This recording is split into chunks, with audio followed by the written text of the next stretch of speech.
First of all, I think Dwight might have made reference to Gail Devers. Let's start with Danny Everett first of all, though. Danny Everett's a freshman from Fairfax High, Tom. Danny Everett today may go under 45 seconds in the 400 meters. John Smith is hoping he'll go out in about 22 seconds. We'll watch that very closely. When I say go out in 22 seconds, I mean hit the first 200 meters in 22 seconds. Danny Everett, a great, great talent. And Mike Powell, you were talking about him before. Mike Powell, a high jumper, a long jumper supreme. Mike Powell was ranked 10th in the world last year in the long jump. He's a transfer from UC Irvine. He could be in 4 events for the UCLA men today. He'll be very important for the Bruins. Dwight mentioned Gail Devers, and there's the possibility she could be involved in 8 events out here this afternoon. Gail Devers right now has the 2nd fastest time in the world in the 100 meters. And, Tom, she may be the heir apparent to Evelyn Ashford as the next great American sprinter. She could go in the 100, the 200, the 100-meter hurdles, the long jump, triple jump, and both relays. And if she's still standing, maybe even the 400 meters. On the distaff side for the USC women, Gervais McCraw could be involved in at least 2, possibly 3 events. Gervais McCraw, Tom, will go in the 200, the 400, probably both relays, and Wendy Brown. Wendy Brown's going to go in the long jump, triple jump, high jump, and the 100-meter hurdles. And at this year's NCAA meet in Indianapolis, Wendy Brown has a chance to become the first athlete. Wendy Brown from USC could be the first athlete in the history of the NCAA championships to score in all 3 jumping events in a championship meet. Luis Morales for the Trojans. Pancho Morales competed for Puerto Rico in the Olympic Games, born in Washington, D.C., has dual citizenship because his father was born in Puerto Rico. Luis Morales, a great sprinter, one of the finest sprinters ever at USC. He'll be very important here in this meet for the Trojans. We have not tried to slight anybody. There's a whole list of men and women performers we could talk to you about, and we'll be mentioning them throughout the telecast. Prime ticket with the dual meet between the Trojans and the Bruins. We'll be back with more pre-made comments after this. Track and field meet between the Trojans of USC and the Bruins of UCLA. I'm Tom Kelly. This is Vic Holchak. Vic, we've commented on the fact that the meet is back at the Coliseum for the first time since '74, and the resurgence of track and field, certainly at USC now. We've got new coaches at both places in the 2nd year, each one of them, Larson and Bullard, and I think that augurs well for the future. The first time these 2 schools met in this stadium, 1934, SC with a rich tradition in track and field, 26 NCAA championships. The Trojans have won. The Bruins also with a very rich tradition in track and field. You're right. Back here in the Coliseum for the first time since 1974, SC has a home track here. This is very, very good for the sport. The 2 schools are in a resurgence period. Both UCLA and SC are on the road back. I think in the next 2 or 3 years, we're going to see the Bruins and the Trojans doing very, very well in the NCAA. I'll repeat, the Bruins are 8-0 coming into this meet, and the Trojans are 6-0. With a win today, UCLA will probably be acclaimed the national dual track and field meet champions for the year, and rightly so. We'll be back with this coverage right after this. Again in '84, and the scene today of this dual track and field meet as Prime Ticket brings you coverage of the dual track and field competition between USC men and women and UCLA, the Bruin men and women. Hello, I'm Tom Kelly. To provide the expertise on our telecast, we've enlisted the services of Vic Holchuk, the noted track and field expert. And, of course, a bit later on in the telecast, you'll be hearing from Dwight Stones, the Olympic high jumper as well. The Bruins come in 8-0, the Trojans 6-0, UCLA predominantly favored, and rightfully so, and they could be the national dual meet champions with a win here today. Can you handicap it for us? The Trojans are better this year, but so are the Bruins, I guess, Vic. The Bruins probably have a 10, 15-point advantage coming into this meet. They're favored by 10 to 15 points. The Bruin men should win this meet, but the Trojans have so many terrific individual performers, we're going to see a lot of great races. On the women's side, Tom, this is going to be very, very close, and we're coming up to a race that could be very, very interesting. Indeed. I'll tell you, there'll be 163 points in the men's dual competition, 136 in the women's competition. You can keep score with us as we go along, and, of course, the margin that provides the difference will mean one team is one over the other. 3,000 meters coming up, and there could be some strategy involved in this one. A lot of strategy in a meet like this. In the women's 3,000 meter coming up very soon now, Elise Lyon from USC is the key. She's a freshman from Great Britain. If Elise Lyon lines up in the 3,000 meters, UCLA is going to throw Polly Plumer in there, and that'll be a great race. They could meet again in the 1,500 meters. Well, Plumer definitely is going to go in the 1,500. It'll be interesting to see if she's there for the 3,000. Should be a great meet. We're glad you joined us. We'll be back to get it started right after this message.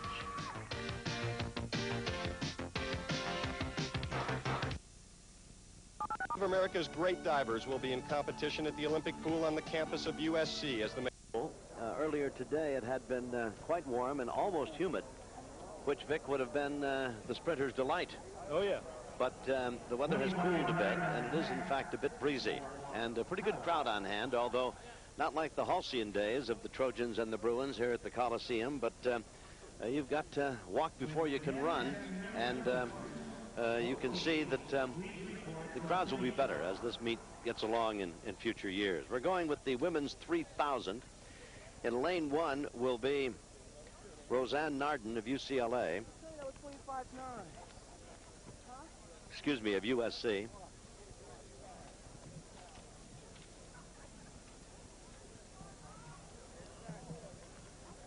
There will be 3 of the Bruins entered in this event and 2 Trojan runners. And interesting to note that Elise Lyon will be running. And Polly Plumer of UCLA is going to run. Tom, this is very interesting. The UCLA coaches said if Lyon goes to the starting line, they'll put Polly Plumer out there. So Elise Lyon from USC is down there. Polly Plumer from UCLA is down there. This is going to be a great race. All right, the ladies are coming to the start. And you see Roseanne Nardin, a sophomore from the University of Southern California. She'll be running in lane 1. In lane 2 will be Ann Kendrick, a junior from UCLA. Lane 3 is the lady we've been talking about, Elise Lyon of USC, a freshman. Lane 4 from UCLA, Annie Seawright. And in lane 5, it is Polly Plumer. And that's Lyon going to the lead very quickly. Polly Plumer going right along with her, Tom. Elise Lyon is a freshman from Great Britain. When she was 16, she ran all of her personal records. She was touted in the British press as one of the great, potentially one of the great British middle distance runners ever. She ran in the European Junior Championships in 1983. She's here at USC now. Polly Plumer right on her right shoulder. They'll be going 7 laps here for 3,000 meters. And the field very closely bunched. Elise Lyon continues to lead from USC, and Polly Plumer very close at hand. And then the 2 other Bruin runners, Ann Kendrick and Annie Seawright. Seawright is running, well, they're running shoulder to shoulder now. And Roseanne Nardin is the 5th runner on the track, and she is from USC, and she's running last, but the field is very close. Again, Lyon continues to lead. And Polly Plumer running very close at hand, right off her right shoulder. Plumer will go in the 1,500 meters, too, as well, Vic. Tom, these 2, that's true, and these 2 young ladies are almost mirror images of each other. There's Polly Plumer going into the lead. Both had brilliant careers when they were very, very young. Polly Plumer is still the American national record holder at 1 mile. She ran 4:35.24 back in 1982. Elise Lyon also with that great career when she was very young. They've had a lot of disappointments in the past 2 or 3 years, but they both have a great deal of potential. First 400 meters in 1:14.8. And Plumer continues to lead. Lyon is running 2nd. And Annie Seawright is running 3rd. 6 laps to go. 3,000 meters for the women. Annie Seawright in 3rd place is a 5'4", 112-pound junior from Hermosa Beach. And Kendrick behind her, also from UCLA. Seawright from UCLA. Kendrick is a junior from Sunnyvale. It would appear now, Vic, that Roseanne Nardin is just on the track. She's not going to be a factor in this race, and indeed, Elise Lyon of USC will be the Trojan women's only hope of winning this 3,000-meter event, as Roseanne Nardin is trailing the field now by 40 yards. Nardin doesn't appear to be a factor in the race at all. She's a 19-year-old sophomore. She's got a lot of work to do to catch up with this kind of a field. This is a very big race for UCLA. Obviously, the first running event of the afternoon. They hope Polly Plumer can knock Elise Lyon off here and give the Bruins a big lift. The Trojans really need at least a 2nd place finish from Elise Lyon for them to stay in the meet. After a first 400 of 1:14.8, 800 meters in 2:30 flat. Scott Davis working with us on the meet, of course, and will keep us apprised of all the pertinent information as this track and field meet evolves. 5 laps to go, and Plumer has taken about a 5-yard lead now over Elise Lyon. And it apparently is settling down to be a two-woman race, and it would appear that Plumer, with almost every stride, seems to be widening her advantage over Lyon. You see the Bruin strategy here. Elise Lyon has to come back and run the 1,500 meters, and the Trojans were hoping she could go in the 800 as well. Think of that triple. She's moving up there, Tom. A 3,000, 1,500, and 800. Obviously, what Bob Messina, the UCLA middle distance coach, has said here is to go out and make Elise Lyon run. Try to take it out of her in this race. At 1,000 meters, the time is 3:08.1 for 1,000 meters. And Lyon's moving up. She's getting very close to Plumer. She's not letting her get away. And it's a two-person race right now. For 1,200 meters, the time 3:45.1. For 1,200 meters, they're going 3,000. It seems an interminable distance, I'm sure, when the two of them consider that there still is the 1,500, and as you said, Vic, perhaps the 800 for Elise Lyon yet to be run. And it was at this point in the race, just about here, just about at that point in the track, 2 years ago, that Mary Decker fell in the Olympic 3,000-meter final. Just about right there. When the young lady from South Africa, Zola Budd, stepped on her, or vice versa, or whatever. 4 laps to go. And again, it is a two-person race. Polly Plumer of UCLA continues to lead by just a stride over Elise Lyon of USC.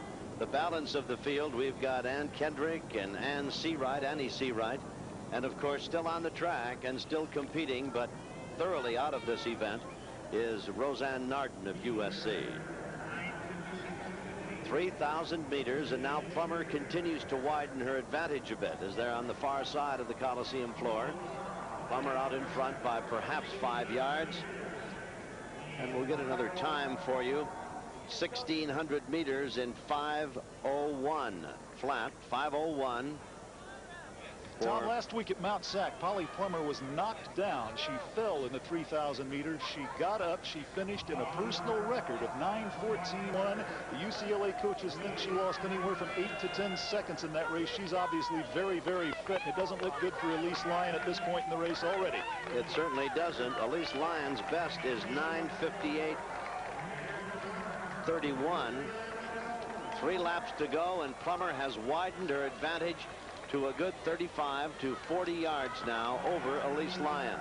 Tom, Polly Plumer is a 4th-year junior. As we said, she had a great, terrific high school career. She's been plagued with physical problems for the past couple of years. She's had a recurring problem with anemia. It's been caused by a mysterious kind of internal bleeding. She has to go into the UCLA medical clinic every week to be checked. But obviously, she appears to be in the best shape, maybe, of her life. She had a great cross-country season last year. She was 4th in the NCAA cross-country championships. And this is a very, very impressive race for Polly Plumer. Well, she has certainly made it a one-person event so far. Elise Lyon has fallen back with almost every stride now, as you indicated. A 9:14.1 for Plumer, set last week her very best, and now 2,000 meters in 6:17.2.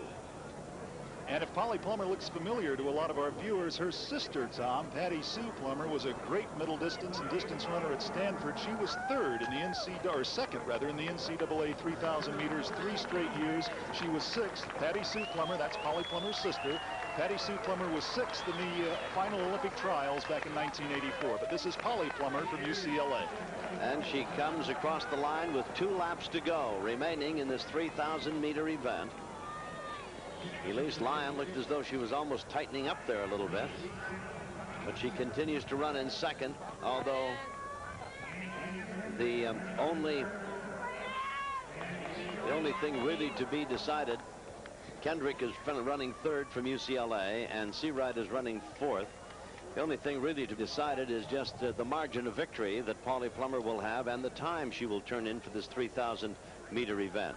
Elise Lyon is 100 yards behind Polly Plumer, and in turn it's almost 100 yards before you get back to Kendrick.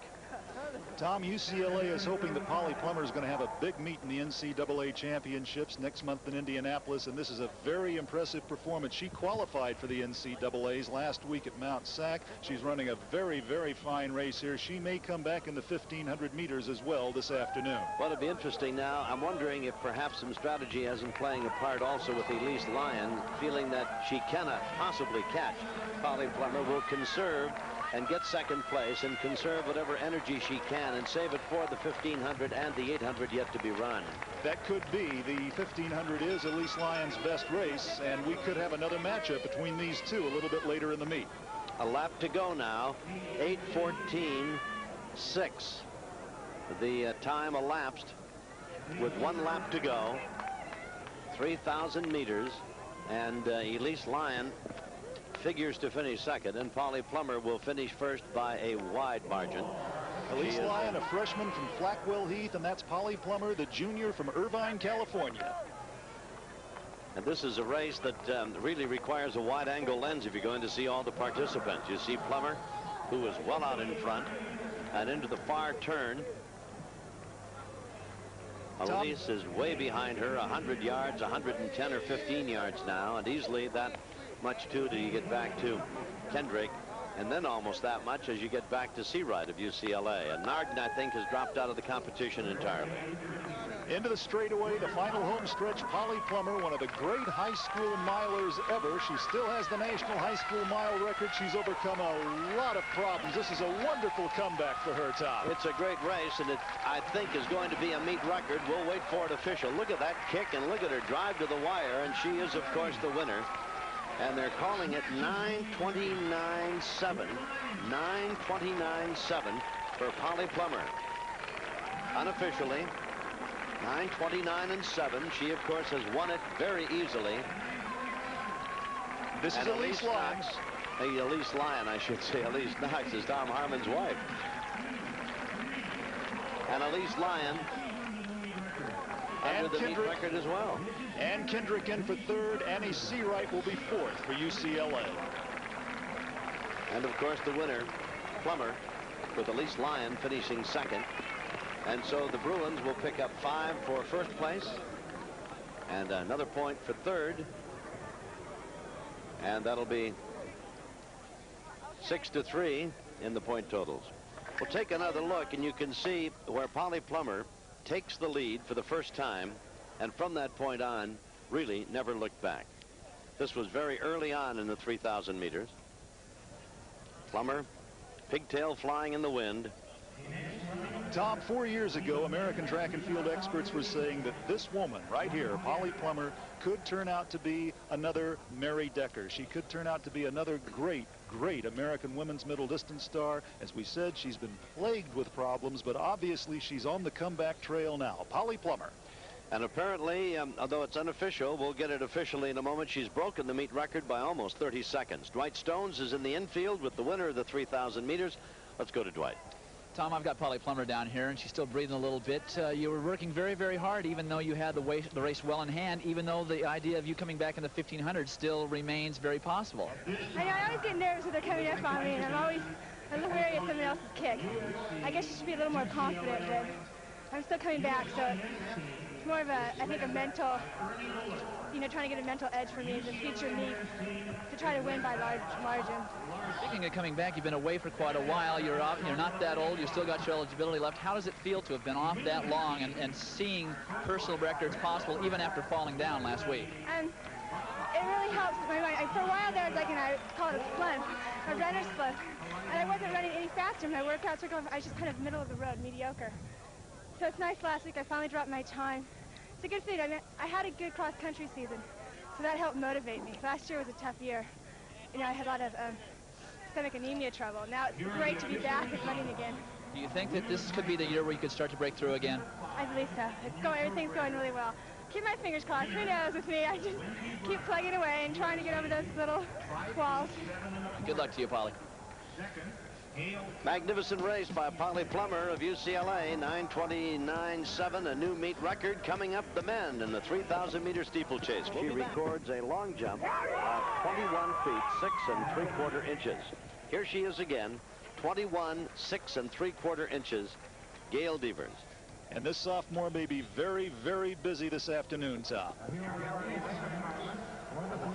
Coming up will be the 3,000-meter steeplechase.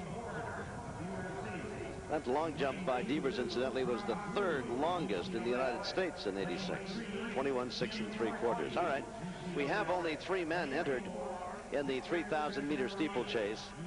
In lane 1 is Rodney Mahorter of USC. In lane 2 is Tom Grewe of UCLA. And then in lane 3 would be Jim Ortiz of UCLA.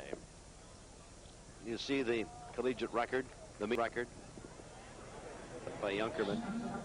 Grewe of UCLA and Ortiz of UCLA. And the lone Trojan is Rodney Mahorter. 3,000 meter steeplechase. The meet record 8:51.55, set by Junkermann of UCLA. Again, a very big moment for the Trojans. Mahorter needs to get in and break the Bruins up here. He was second in this meet last year, Tom. He upset the form sheet. He needs to get at least a second this afternoon. The Trojan coaches, of course, hope that Rodney Mahorter can upset and win this race. As this event starts, the UCLA men lead the USC men 26-10 after 4 events, and the 3,000 meter steeplechase coming up. I indicated 7 laps around for 3,000 meters, but it's a bit more than 7 laps. It's about 7 1/4, Tom. There are 4 hurdles and a water jump, each 3 feet high, that have to be negotiated on each lap. The water jump is 2 feet 6 inches deep at the barrier, and it slopes to the ground level about 12 feet beyond the barrier. Tom, the runners don't have to clear the water. They may clear the hurdles in any fashion they wish. They can western roll over the hurdles if they want to. Ortiz is the man in front, and Grewe is running second to him. And of course, the only Trojan out there will be, you'll have to be looking the other way not to identify him, Mahorter. Tom Grewe moving into first. Jim Ortiz in second place as a sophomore from Barstow. He's the brother of Steve Ortiz, and Steve Ortiz holds 4 Bruin distance records. He's probably the greatest Bruin distance runner of all time. That's his brother, Jim Ortiz, in second place. Tom Grewe leading. Well, we've been talking about the steeplechase. The pole vault's been going on. Richards, Johnson, and Klassen have all cleared 16.4 and 3/4. Although I think it took Richards 2 vaults to do it. He failed on the first attempt, but we'll keep you apprised of that as this dual track and field meet between the Trojans and the Bruins continues here at the Coliseum. Prime Ticket covering it for you on a mostly blue sky afternoon. Bright and breezy, some sunshine. We've got 6 laps to go, and Ortiz is leading. Vic Holchek, excuse me, didn't Grewe run this very well when we saw him against Cal? Yes, he did, and he ran 8:47.1 at Mount Sac last week. He'd run 8:57.3 prior to this year, so he's made a big drop, almost 10 seconds this year. Tom Grewe is a junior from Carpinteria, and he's doing very, very well. He's in second place now. Ortiz is leading. And running in third place is Mahorter of USC. Rodney Mahorter is a transfer from Occidental. As we said, he was second in last year's meet. His other PRs, he's run a 4 flat 1,500 meters. He's run a little under 15 minutes for the 5,000 meters, but he's a quality runner, and the Trojans desperately need a second place at least from Mahorter in this event. 8:47.1 is Grewe's best, although Ortiz continues to lead. Ortiz at 8:55.2, that's his best. And Mahorter running in third. Indeed, Ernie Bullard would love to see him get in the middle, if not first place, as the Bruins have a lead of 16 points after 4 events in the men's competition. Through 800 meters now, the elapsed time 2:41.7 through 800 meters. Remember, they're going 3,005 laps to go as they go over the hurdle in front of us. And again, Ortiz leads. Grewe is running in second place, and Mahorter running third. They're still very close, and it's, of course, much too early to call. Russ Stones is in the infield, and let's check in with him. Tom, Gail Devers was unbelievable in the women's long jump. She improved by 13 inches in the 4th round and really put the onus on Wendy Brown, who had a better personal record coming into the meet. She passed her last 2 jumps because of the fact that she just has so many events she's going to be doing today. She wanted to save as much energy as possible. 21.6 3/4 was her final result. It was a legal jump, and she is now going to go head-to-head with Wendy Brown in the triple jump. And I've got to tell you, putting it to Wendy Brown like that in the very first event of 4, which they will be competing against directly, really makes it tough for Wendy Brown to come right back on her, because she has improved so greatly. There's a very good chance that Wendy Brown's spirits will be a little bit depressed from her loss in the long jump. We'll have to watch the triple jump very closely, because as I said earlier, what happens between these two ladies in the field events could determine what happens for the dual meet score altogether. Back up to you guys. 1,200 meters have elapsed in the 3,000 meter steeplechase. The time 3:59.1, and we're coming up now with 4 laps to go. Ortiz leads. Mahorter has moved to second place, and Grewe is running a very close third. There are 2 Bruins and a Trojan entered in this grueling 3,000 meter event. And of course, the Trojans are hopeful that Grewe can pick up something other than 1 point. They trail by 10 after 4 events, and they could desperately use that 5-point first place finish. But I don't know if Grewe and Ortiz are going to let Mahorter get up there and challenge for the lead at all. They have him boxed in, and they've taken turns now in leading, and Ortiz now on top by about a yard, and Grewe about 3 yards behind the leader. Tom, you can see the Bruin strategy here. Grewe has the better kick.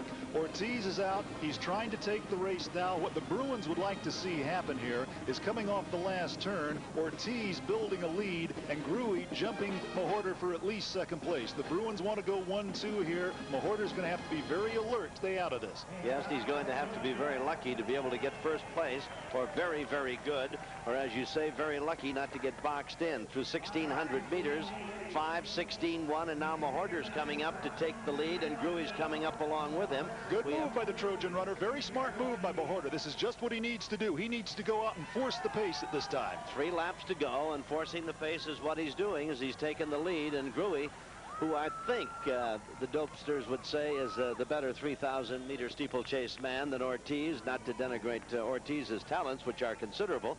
But it does appear to be Grewe and Mahorter that are going to be battling for the finish, if Mahorter indeed is to challenge for the #1 spot. Remember, the Trojans are down by 16 points, 26-10 after 4 events in the men's competition. And the women's competition finds the Bruins have doubled the score on USC at 30-15 after 5 events. So here's Mahorter now in front of Grewe, and the two seem to now, in fact, he's widening his advantage as they come to the water jump. With a splash, he's about 4 yards in front, maybe 5. Grewe very close.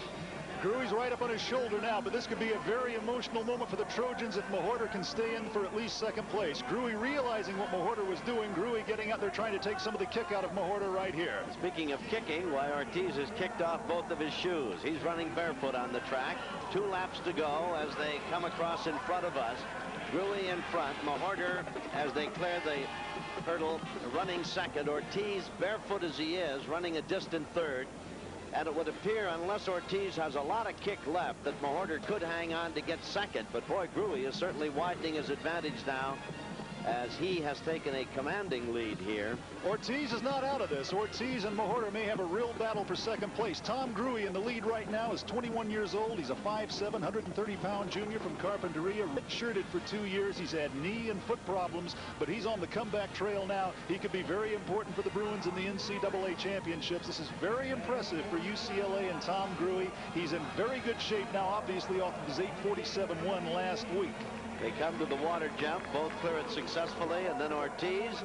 It'll cool off the tootsies a little bit for Ortiz, who's running barefoot out there, though it is not a warm day. In fact, it's a beautiful day for the spectators. The breeze may affect the participants on the field a little bit. We've got 2,400 meters in the book at 7:39.5.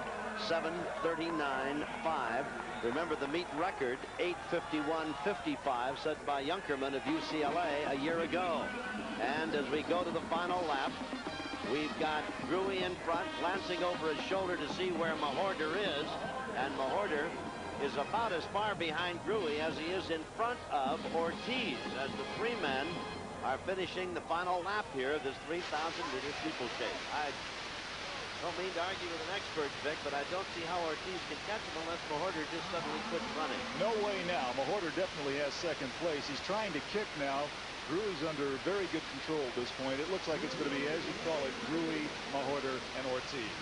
They're coming to the water barrier now, and of course Grewe well in front by 25 or 30 yards and is over easily. Mahorter comes to it, and clears it as well, and Ortiz just approaching it now in third place as we're coming to the finish of the 3,000-meter steeplechase. Remember now, the meet record was 8:51.55. Grewe coming to the wire with a burst of speed will win it easily. No record in this event today. Mahorder will end up in second place for USC and will get 3 points. The unofficial time, 9:03.6. 9:03.6. Grewe's last lap was 1:10.4, which I tell you is tremendous when you consider going 3,000 meters and then do the last lap in 1:10.4. That's a real effort. Grewe, Mahorder, Ortiz is the finish, and unofficially again the time, 9:03.6. Well, for the Trojans, a very important 3 points. They were trailing by 16 at 26-10. Grewe will pick up, of course, 5, and a third place finish by Ortiz gives the Bruins 6 points in that event. The Trojans are getting 3. So it is now 32-13 in the men's competition. UCLA 32 and the Trojans 13 as Grewe adds a victory for UCLA in the men's 3,000-meter event steeplechase. We're going to the pole vault, and the bar is going to 16.8 3/4. And before we check the vaulters, let's go to Dwight Stone.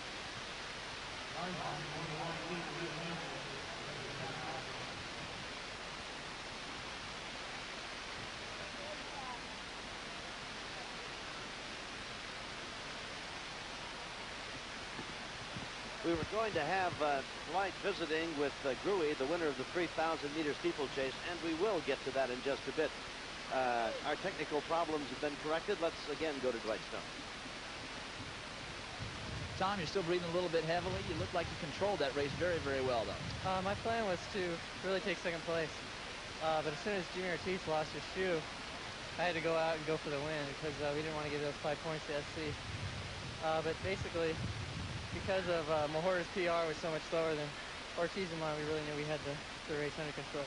Does that hurt you when your race plan gets upset like that by something like Ortiz losing a shoe? Does you have to reorient yourself to the way you're going to run the race personally?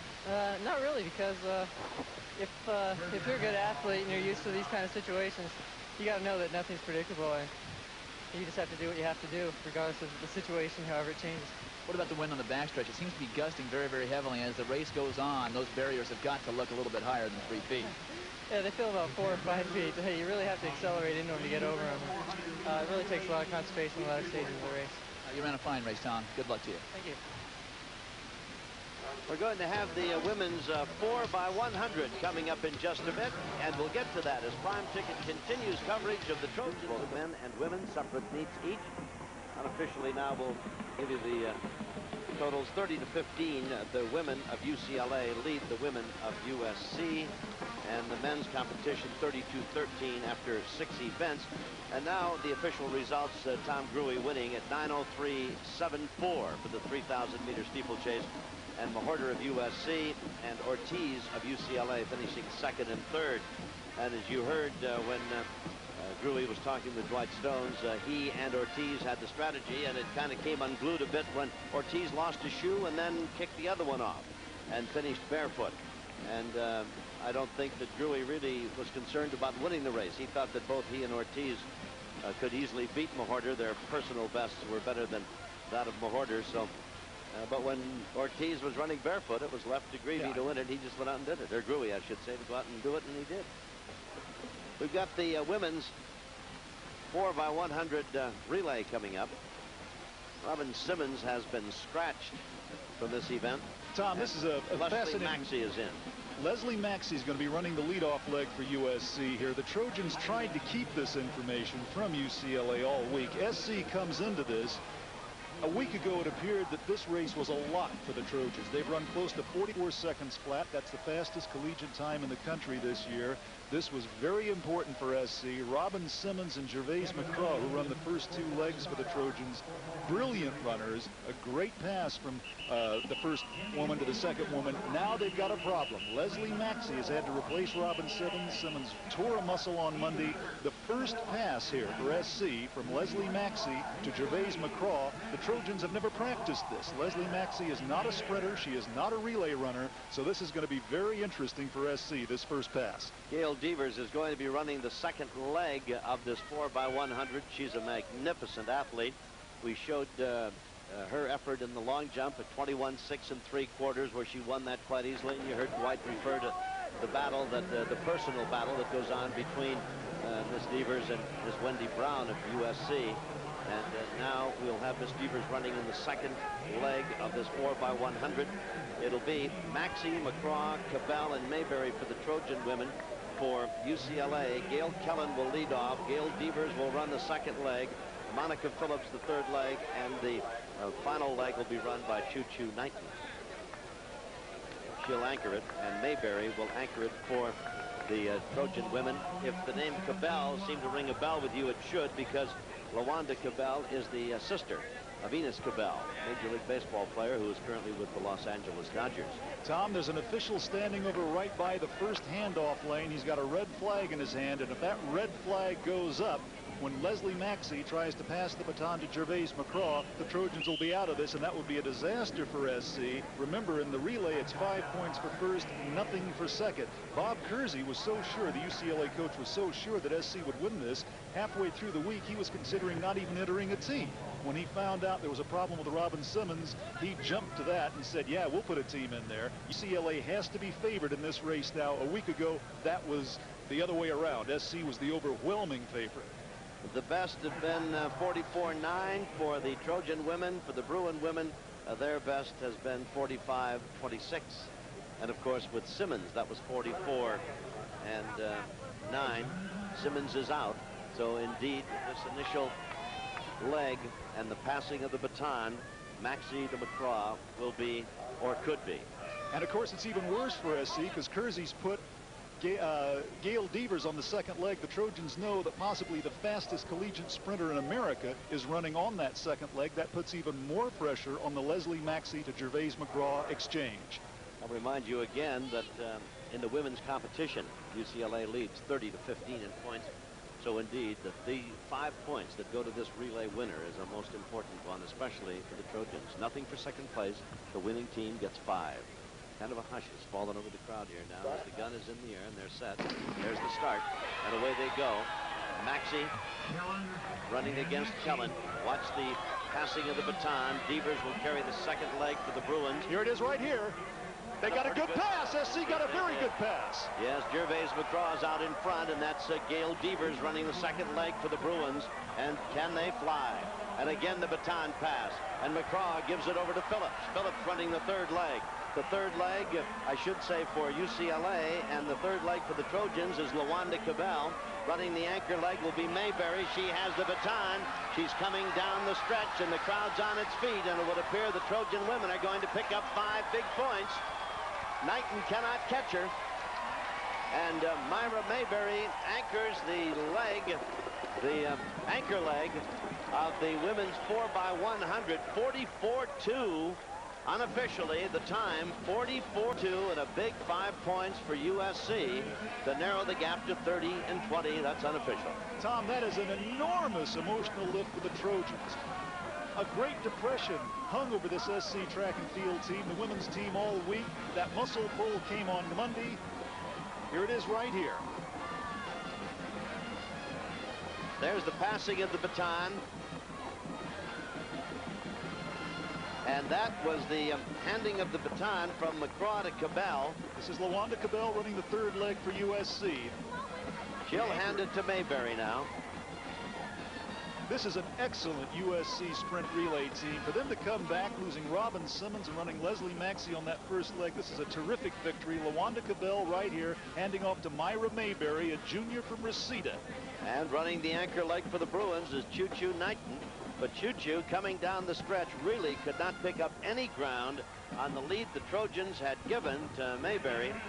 And Mayberry just drove it right to the wire. Knighten, in a valiant effort, finished second. And Tom, you've got to consider what this does to the SC women.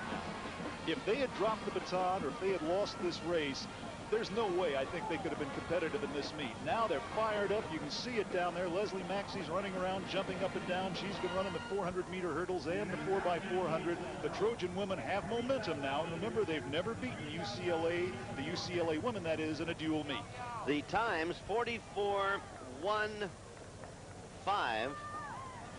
officially.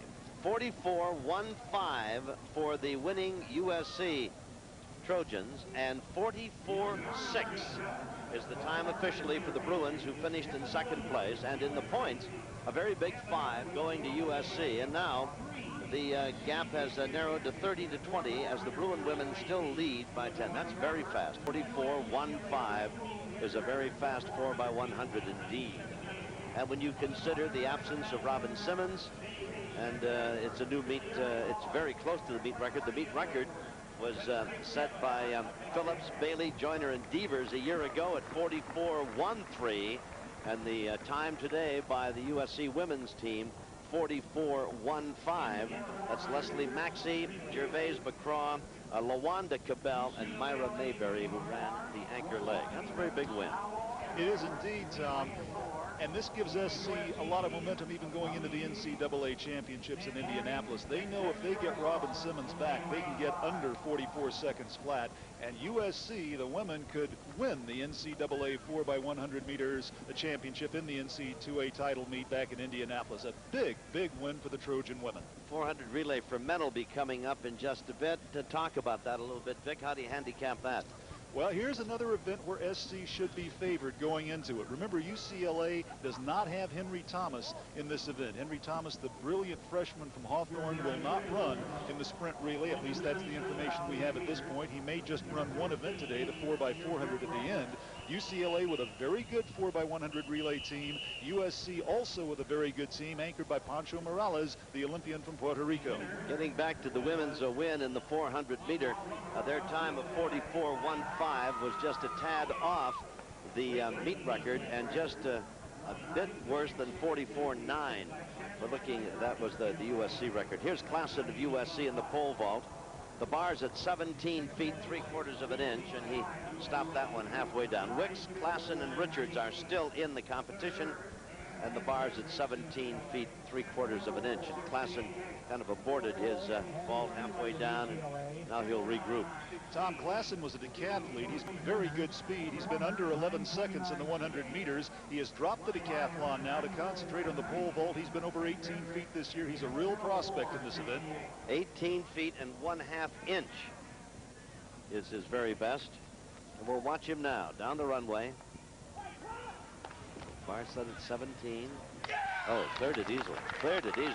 This fine kid's a vault real by talent. Klassen. Yes, the bar was at 17 3/4, and he's the first one to clear at that height. Mark Sanders apprises me of that information. Thank you, Mark. So still in Wicks, and of course the son of the vaulting Richards, Brandon Richards, the vaulting preacher. The men's 4x100, and Tom, if USC gets a good series of handoffs here, they should win this race. Danny Everett will be anchoring for UCLA. He usually runs the second leg, and Henry Thomas usually anchors. They've turned that around now. Mike Marsh will lead off. That's the usual order. Anthony Washington, who will run the second leg for UCLA, usually doesn't run on this. So it'll be very important to see what happens on the second leg between Antonio Manning of SC and Anthony Washington of UCLA. Anthony Washington will go in the second spot for the Bruins.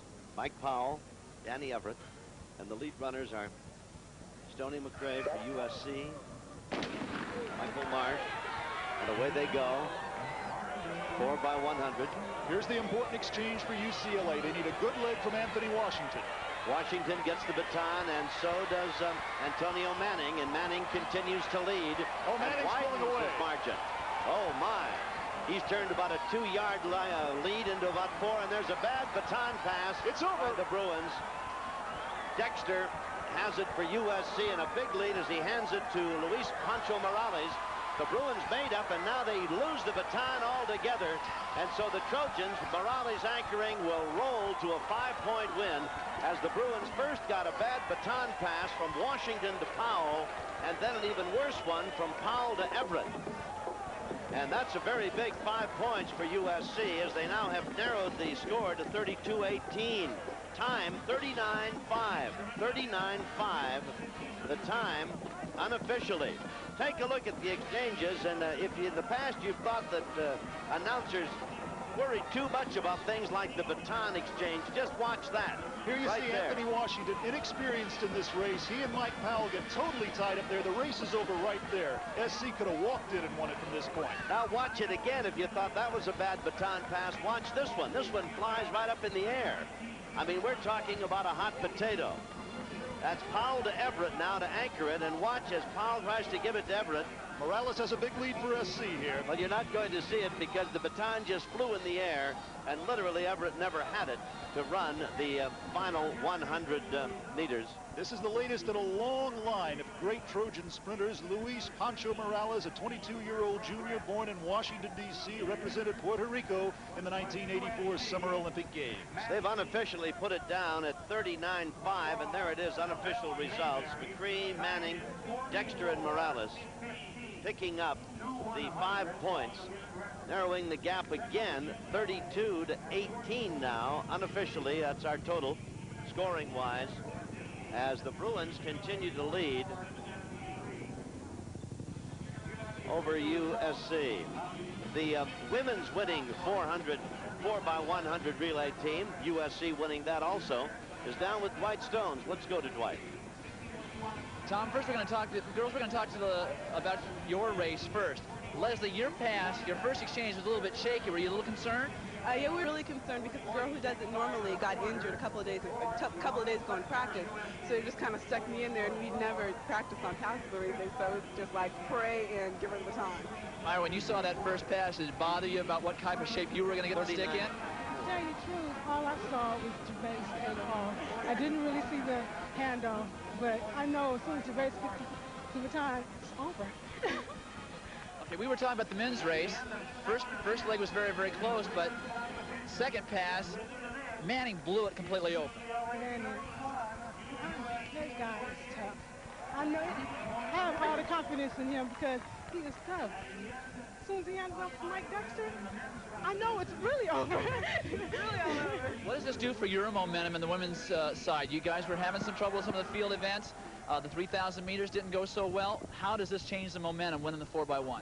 Well, this really helps us out a lot. You know, we talked about it beforehand, and we knew how things were going to go.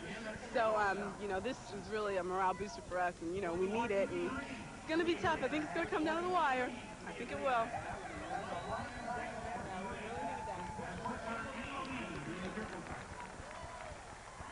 Well, a sweep for the USC women and men in the 4x100, winning both of the relay events.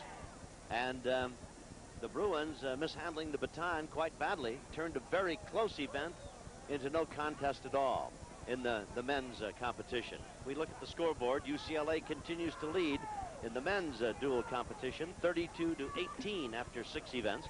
And in the women's competition, UCLA has a 10-point lead after 6 events at 30-20.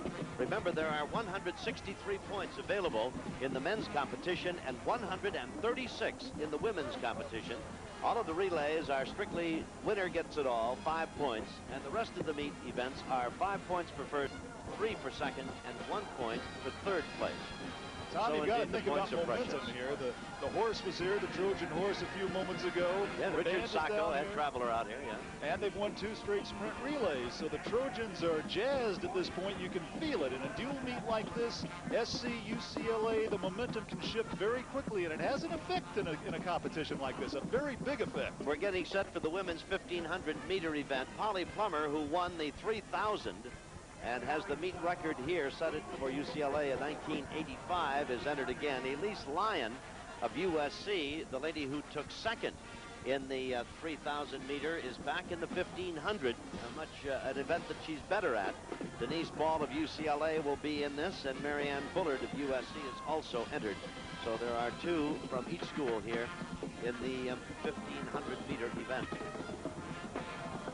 grueling afternoon. We watched the lane assignments. There is Polly Plumer in lane number 1, junior from UCLA, and she just won the 3,000 meters.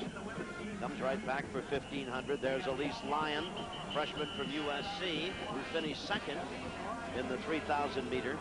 Denise Ball of UCLA, she's a junior. And in lane 4, Mary Ann Bullard of USC, a sophomore at the university. Tom, if the Trojans need a win from Elise Lyon here, Elise Lyon needs a first place if SC is going to stay in this competition early.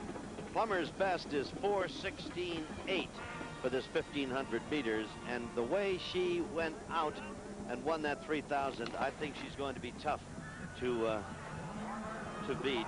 4:16.12 is the very best for Elise Lyon. So if they run to form, it could be a very close race indeed. And the two that we speak of have taken the lead and move out now, and that's Denise Ball moving into first place for UCLA. Elise Lyons in second, Mary Ann Bullard in third, and Polly Plumer trailing in fourth at this point. 1,500 meters. Plumer now moving out of the 4th spot and going by Bullard and moving up to challenge Lyon for the number 2 spot. And in fact going out to challenge Denise Ball for number 1. And now the two Bruins are running 1-2. Ball running in the number 1 spot, and Plumer running second. Right now they've got Lyon in a box already. And there are 3 laps to go as they pass by in front of us here. In front, Denise Ball of UCLA. Polly Plumer running second. Recent winner of the 3,000 meters, Elise Lyon, who finished second in the 3,000, running in the number 3 spot. But as you point out, Vic Holjack, indeed, Elise Lyon is boxed in up against the rail. Already you see the UCLA strategy here. The Bruins taking control of this race right from the gun.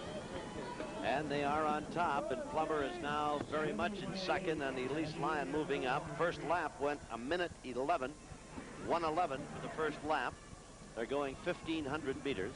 This, of course, the metric mile, and again, Polly Plumer still holds the American high school mile record of 4:35.24 set in 1982. Elise Lyon's time that you mentioned before, Tom, her 4:16.2 was set when she was 16 years old.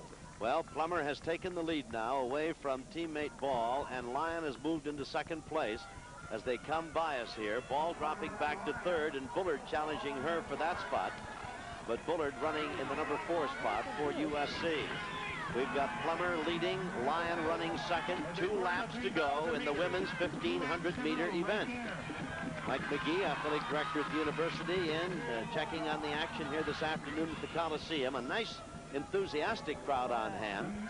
We've got Lyon trailing Plumer as they go to the far side, and it is a 2-person race now.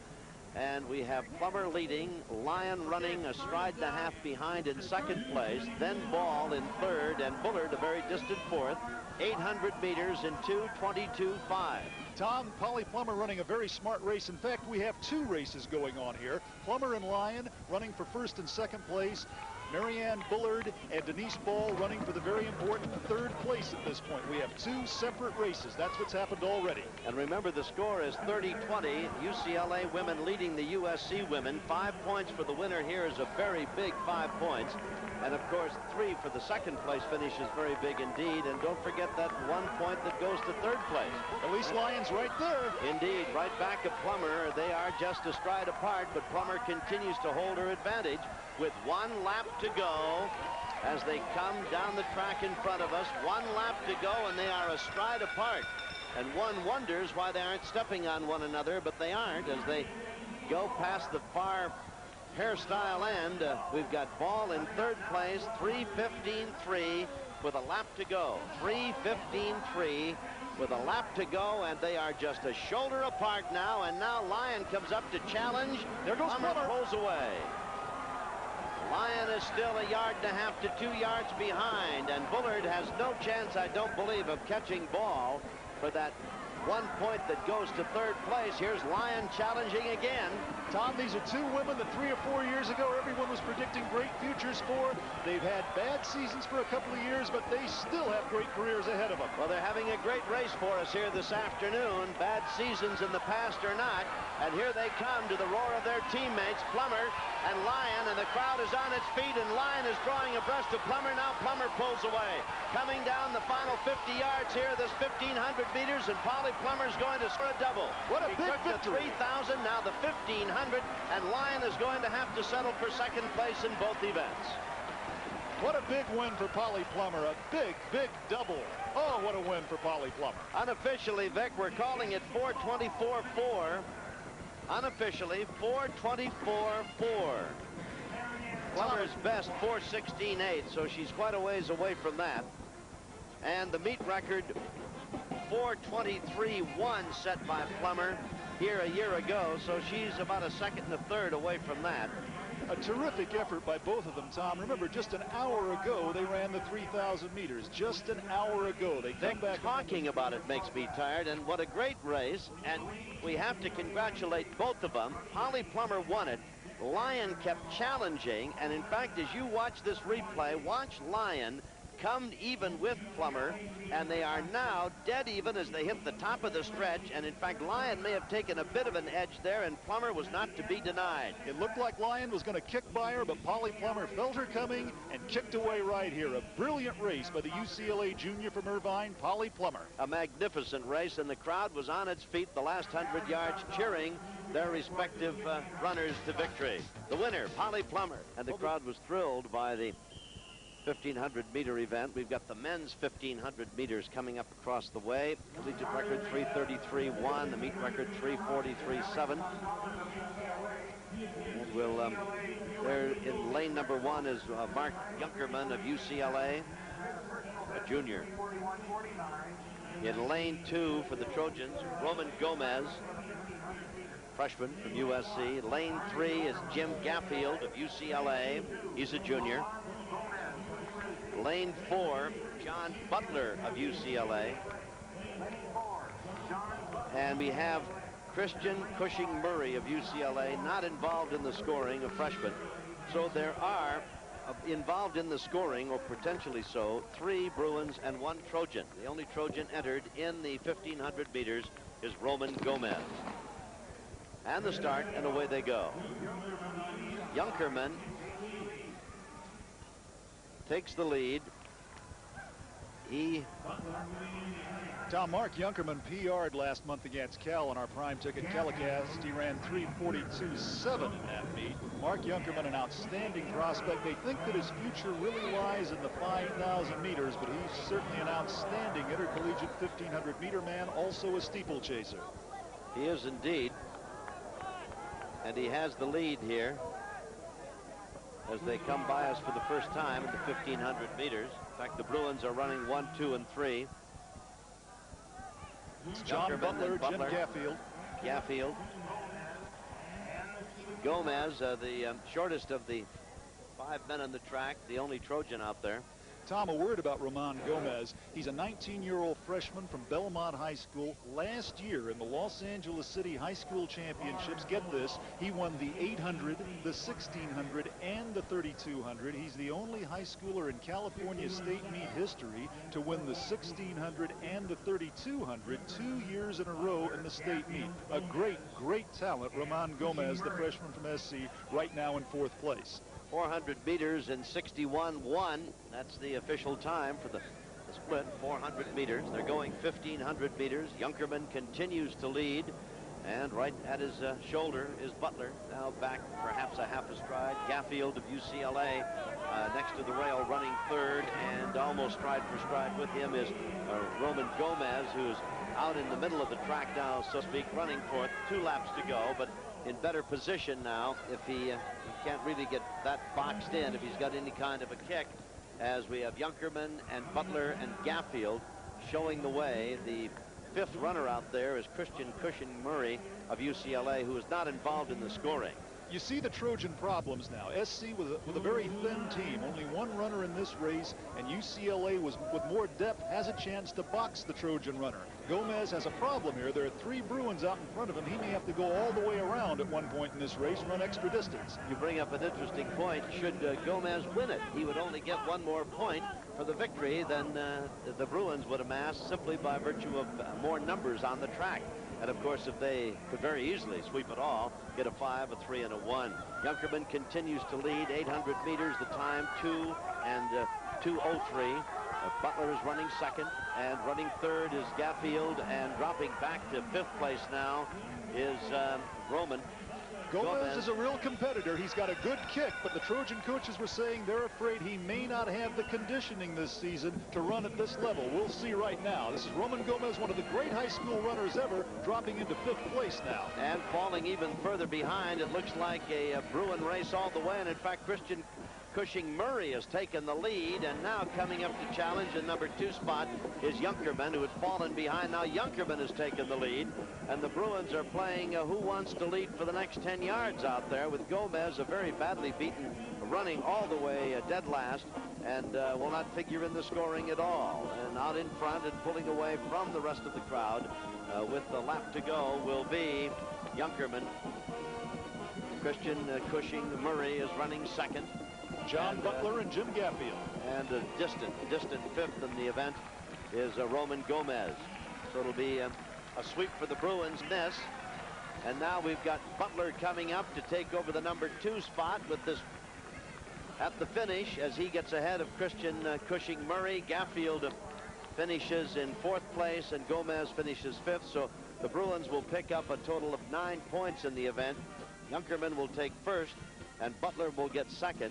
And 3rd place will go to Gaffield because Cushing-Murray was not involved in the scoring, even though he did finish 3rd. 3:49.4 unofficially, and we can see Junkermann making his move as he comes up to take over the lead. 20-year-old Cushing-Murray was leading at the time, and there's Junkermann to go by him. Down the stretch, and Junkermann widening his advantage, and really quite a struggle for 2nd place, and Butler comes up to beat Cushing-Murray right at the tape, so to speak. Murray was not involved in the scoring, but what a fine race he ran. Here's a young man right here, Tom. 5 foot 10 inch, 142-pound Mark Junkermann may have a great career ahead of him, possibly in the 5,000 meters. He's an outstanding middle distance runner from UCLA. Could score very well in the NCAAs this year. So we've got Junkermann with 3:49.4, the official time now, and Butler 2nd, Gaffield finishing 3rd, a Bruin, USC and UCLA. We're at the Memorial Coliseum, and I tell you, things have tightened up. And the battle between Wendy Brown and Gail Devers, they've each taken a leg up, so to speak, on each other, as Wendy Brown comes back to win the triple jump. Devers finishing 3rd. Devers won the long jump, and Wendy Brown came in 2nd in that, and they're going to be meeting again. In fact, they're going to be going against each other in the hurdles as they get set for the women's 100-meter hurdles event. The collegiate record set by Fitzgerald of Tennessee at 12:08.4. Meet record, Devers has that. The meet record, Gail Devers has that, 13:18 last year.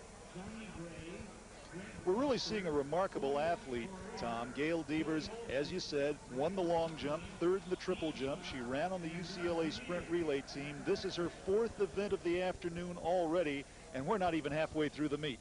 And getting back to the triple jump, won by Wendy Brown at 43.4 1/4, an all-time personal best for her. Now it's the USC women leading 39.38 after 9 events, 39.38. We'll be running down the scoring for you on all of the events in just a bit as you look at the women getting ready now for the 100-meter hurdles. Tom, with the meet this close, a 3rd place in the 100-meter hurdles would be very important, and Wendy Brown is supposed to run this race. Wendy Brown and Gail Devers meeting again right here in the 100-meter hurdles. Wendy Brown is not going to threaten Gail Devers for 1st or 2nd place, but Wendy Brown could get a 3rd place for SC, and that would be very important for the Trojans. They're going to be running right next to one another, too, the way they're lined up in the lane assignments. First, Gail Kellen in lane number 2. She's a junior. Wendy Brown is from USC. Gail Kellen from UCLA. Gail Devers of UCLA will be in the next lane.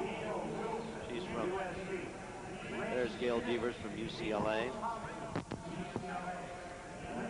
Gail Wilson from USC will be running in lane 5. Sophomore. Nicole Thompson of UCLA running in lane 6. And Yvette Bates of USC will be running in lane 7. Gail Devers, 13:16, her best time this year in this event. And she's running in lane 4, and she will be the one to watch, and the one that the rest of the hurdlers will be trying to beat. And Gail Kellen over in lane 2, Tom, the junior from Diamond Bar, was a great high school hurdler as well. She could get second place here, but if Wendy Brown could get up for third, very important for the Trojans. Devers should win this race. As you watch these women, lane 2 is the one farthest away from your screen, to your right. Count down from there. Devers out very well. Quickly. She has the race all to herself, and Kellen running in lane 2 is close, and Brown is battling for second place, but Devers is going to win it, and Wendy Brown very close with Kellen, and they're calling Brown here, although I don't know, but Devers was the winner very easily in 5 big points. It's going to be no worse than a 5-1 for the Bruins, and could be 5-3.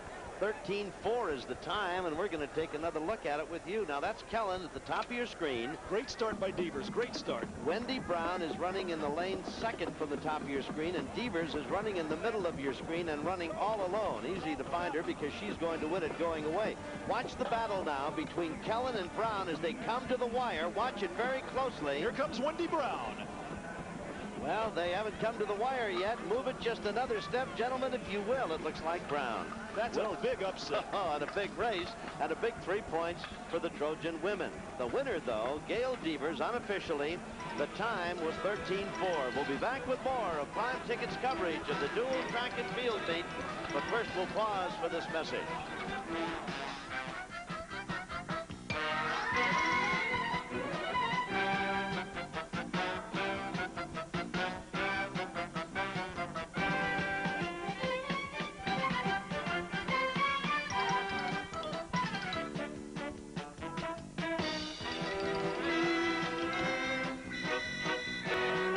Through 10 events of women's competition, and 44-42, the UCLA Bruin women have taken a 2-point lead in that scoring competition. For the men, through 7 events, it is 41-18, UCLA leading USC. Dwight Stones down in the infield. You know, guys, the situation with Gail Devers and Wendy Brown is that now Wendy Brown has come back on the last attempt in the triple jump to win it. So now maybe she has a psychological momentum change. Even though she didn't do real well in the hurdle, she wasn't expected to beat Gail Devers because Gail is a much more superior hurdler. But Wendy Brown now can be competitive with Gail Devers in a number of the other events where they are closely matched. You can see how close the team score is. Just as I said, how close the competition between those two ladies is how close this team situation is going to be. Watch this meet to go right down to the last event, the 4x400 meter relay, and how those two athletes are holding up will dictate exactly what happens in this meet. Back up to you. All right, let's take a look now as we get ready for the men's 100-meter hurdles. And the scoring so far, UCLA leads 49-28 after 9 events in men's competition. As we said in the women's competition, the Bruin ladies lead 44-42 as they picked up 6 points. That's 10 events. They picked up 6 points in the 100-meter hurdles with the win by Devers, and Kellen getting 3rd place, and Brown just getting to the wire, just a split second ahead of her for 3 very big points. And in that women's competition, Tom, Gail Devers and Wendy Brown individually each have scored 11 points so far. Now we're getting set for the men's 110-meter hurdles, and Raymond Young, Mike Gonzalez, Kevin Young, Robert Redding, Derek Knight are the 5 runners entered. Handicap this one for us, if you will, Vic Holchek. All right, the Bruins possibly would be favored here. Robert Redding is an 18-year-old freshman from USC. Raymond Young and Kevin Young are both sophomores. Derek Knight, a freshman. Mike Gonzalez, who is also going to run this as a decathlete. He probably doesn't figure to be in the scoring here. These are young hurdlers coming into the race. It seems as if UCLA might have had an advantage. Raymond Young's been having hamstring problems. Kevin Young is really more of a 400-meter hurdler. Robert Redding could win this. That would be a big boost for the Trojans at this point. But one point about young hurdlers in a situation like this, all of these guys were outstanding high school hurdlers. They're not used to being behind in races, and that's something that they have to overcome when they get to this level. It could very well be that whoever gets out first here is going to win this race, and it could be Robert Redding from SC. All right, while we await the running of the 110-meter hurdles for men, let's go to the pole vault, and we're going to show you the winning vault by Steve Klassen of USC. He out-vaulted all of the competition, 17, 7 3/4 of an inch. 17, 7 3/4 for Klassen, whose best has been 18 1/2 inch. Well, now we're back looking at competition. Wendy Brown in the triple jump. And now we're over to Klassen for his vault, which was 17, 7 3/4. The winning effort for Steve and for USC. Steve Klassen, a great talent, great speed. He could be something in the future. So the men are getting ready for the 110-meter hurdles event. It is 41-18 the scoring through 7 events for the men. Tom, Kevin Young running in lane 4 in this race is a great talent. He could be on our Olympic team in 1988 in the 400-meter hurdles. Robert Redding, running next to him in lane 5, was the California State High School champion last year. And again, I'll remind our viewers, as you look at the race, the lane farthest away from you, or to the top of your screen, is the inside lane. In other words, they're labeled 2 from 2 down. 2, 3, 4, 5, and 6 are the lanes involved. Let's take a look. In lane number 2 is Raymond Young of UCLA. He's a sophomore. Lane 3, running for the Trojans, Mike Gonzalez. He's a senior. In lane 4, Kevin Young of UCLA, a sophomore. In lane 5 for USC is Robert Redding. He's a freshman. And in lane 6 for UCLA will be Derek Knight, and Knight is a freshman. So Young, and Knight for UCLA, Gonzalez and Redding for USC. And Tom, the race really should be between lanes 4, 5, and 6. Kevin Young from UCLA, Robert Redding from SC, and Derek Knight, the freshman from UCLA, out in lane 6. He could win this as well. So we're about set now for the 110-meter hurdles for men. Young, Gonzalez, Young, Redding, and Knight. The 2 Youngs are not related. They're in the blocks. They're set, and it's a good start. Kevin Young out very well. Yes, Young in the middle, and he's being challenged by Redding, and Redding has taken the lead now for USC. Redding and Young, Redding and Young, Redding and Young, Redding and Young. It is Redding and Young and Derek Knight. Redding wins it. Kevin Young was second, Derek Knight third, so the Trojans take the 110-meter hurdles for men. Robert Redding, the young freshman, taking it unofficially 14 seconds flat. Unofficially 14 seconds flat for Redding. Right there at the first hurdle, Robert Redding establishing this race. His best time has been 13.9.2, but a magnificent race and highly competitive. And here they are again, and you can see them as they clear the hurdles. That's Redding. He's a freshman from St. Mary's in Vallejo, last year's California State High School champion. He certainly lived up to that billing.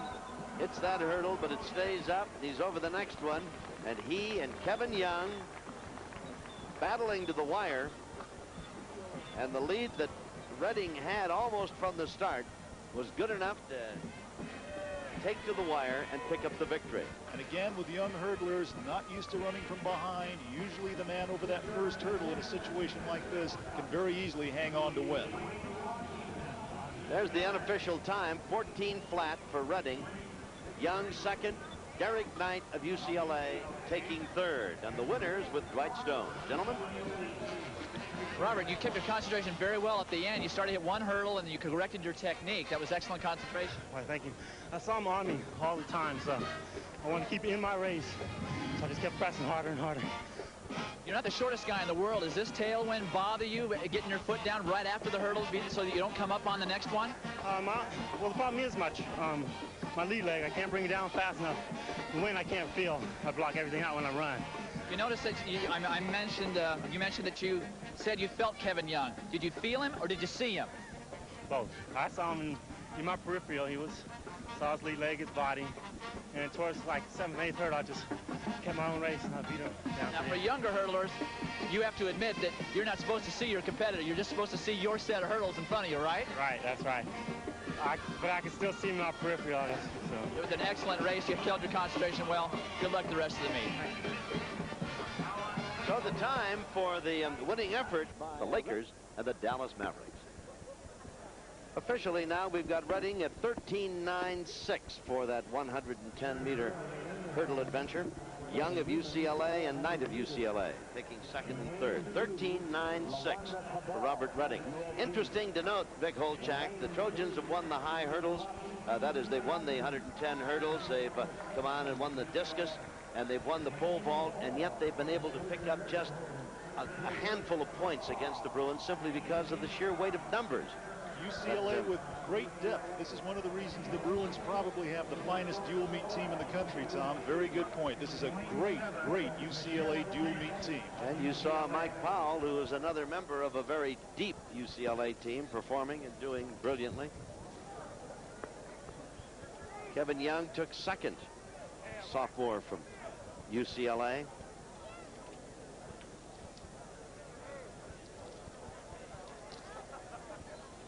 I think that long jump, correct me if I'm wrong, gentlemen, 25.10 for Powell, is that correct?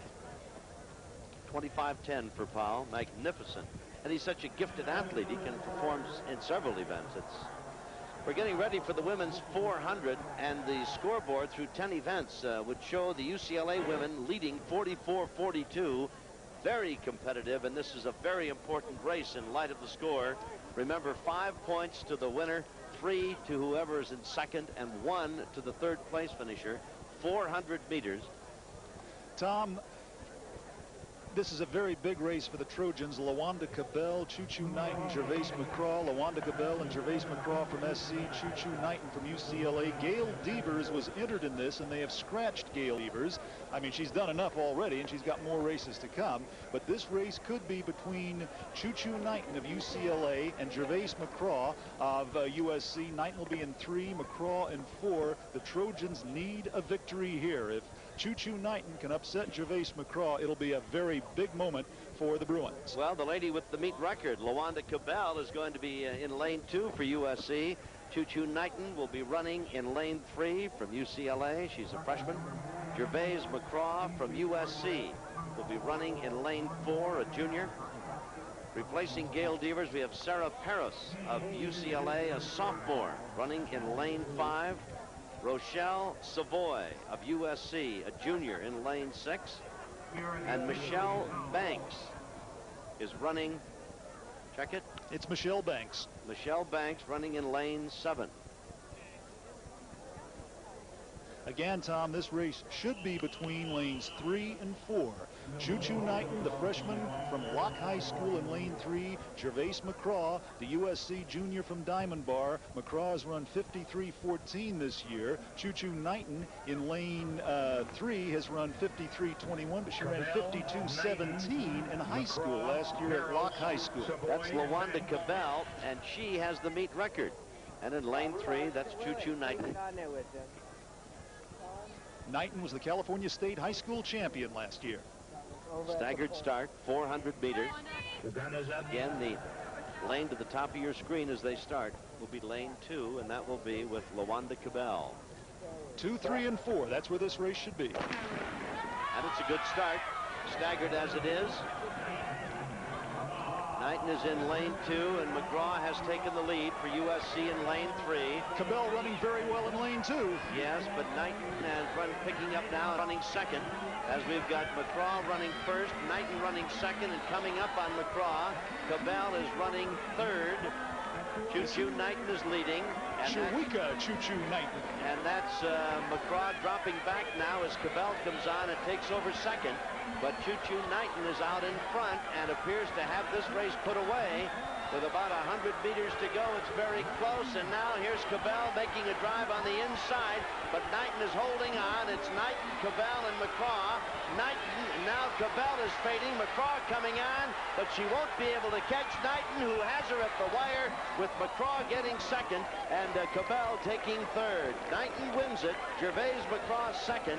Unofficially 52-1 for the winner's time. Choo Knighten of UCLA. That's the UCLA head coach Bob Kersey. Just ran down and grabbed Choo and picked her up. This is a big lift for the Bruins here. Choo Knighten, last year's California State High School champion. This is an upset. Gervais McGraw was favored to win this. And the time, 52-1, outstanding time. 54-6 was the meet record. So this is a meet record performance by Choo Knighten, and we'll pick it up and let you see it again as they come down the stretch. That's Knighten, that's Cabell, who appears to be challenging.